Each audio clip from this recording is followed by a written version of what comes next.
Alright, I'm going to go over some of the equipment Cossacks carried. It's usually around right before or during World War One, and some of it I made, some of it I purchased. Yeah, so I'm going to start off with their backpacks and ammunition carriers.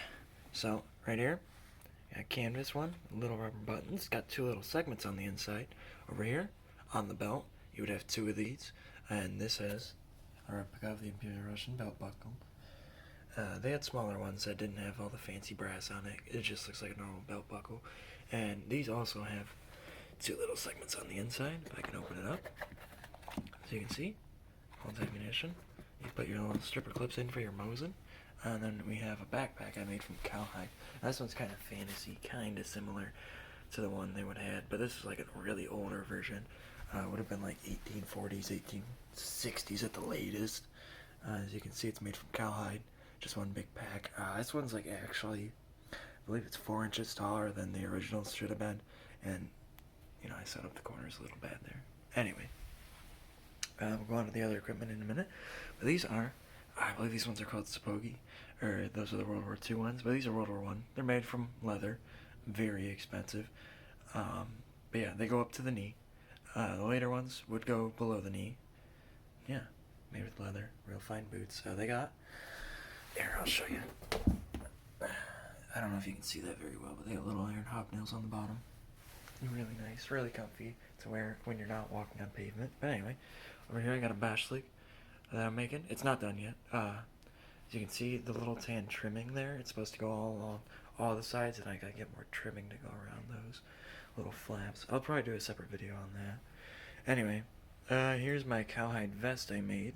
Now, as you can see, those little buttons are actually made from, I believe, pewter that were coated in brass originally, and all the brass is worn off. I purchased a bunch of old Imperial Russian buttons, and I started using them on this. It's just a little cowhide vest, kind of not super realistic or accurate. It's kind of like a fantasy-ish vest I made.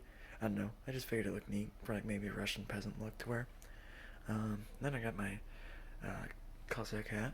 I forget the name. I'm sure I'll remember it after the video's done. But yeah, this right here, the tan part's wool, is all a sheepskin. I may trim it down because it seems really, really long and it's really big, bulky. But on the inside, I replicated the, I don't know how well you can see that, but it's like a knit linen with a bunch of cotton in between it, make like a padding. And I looked at original versions of this hat, and I replicated that on the inside with the wool outer part and obviously the sheepskin. But yeah, and then over here, this is like an under tunic. It's got some fancy long name. It starts with a T. But yeah, it's got a really tall collar. It's just a long sleeve shirt made with linen. I got wooden buttons sewn into it. I made this one myself. But yeah, I'll probably do a video of getting like all kitted out and all the gear I have. But yeah, and over here, you got the main thing you'd probably recognize from a Cossack, and that's his greatcoat. Now, this one, as you can see, has, well, these are empty, but these are shell casings from my rifle in here, and it's got the shoulder boards up here, you can see. Yeah, and those buttons are actually original. I don't know how well you can see that, if it'll come into focus. Those are old 1880s military buttons. They go on greatcoats as well, but I figured I'd use it to hold my shoulder boards on. And I'll do a video, probably putting this coat on, show you how to wear it and all that. Different lengths, stuff like that. It's got real big, bulky sleeves. But yeah, now over here, I got a ring.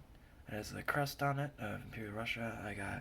I believe this one goes on a pickle hub, that silver-looking one, and just a little cheap brass replica one I picked up. And then over here, I've purchased a whole bunch of buttons. Like, I believe it was 170 of them. And I cleaned some of them up because they were covered in rust and dust and all that.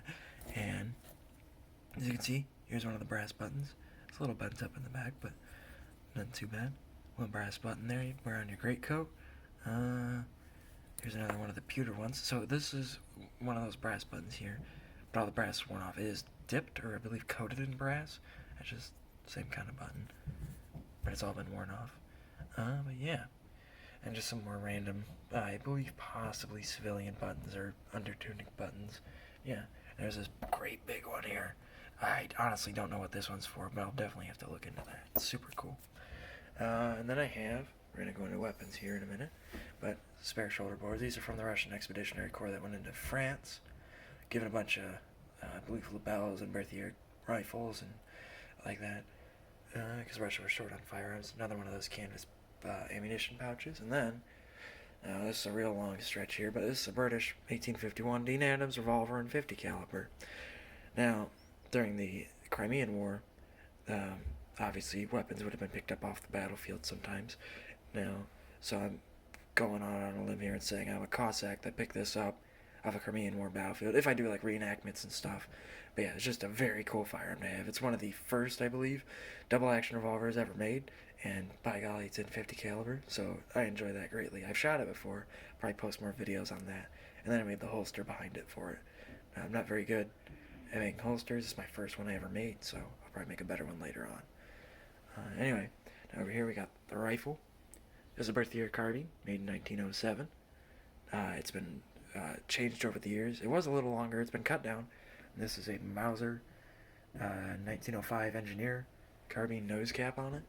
And it was cut down by the Turkish Forestry Service and used by them.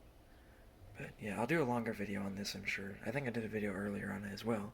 It's got the original sling on it, which I think is super cool.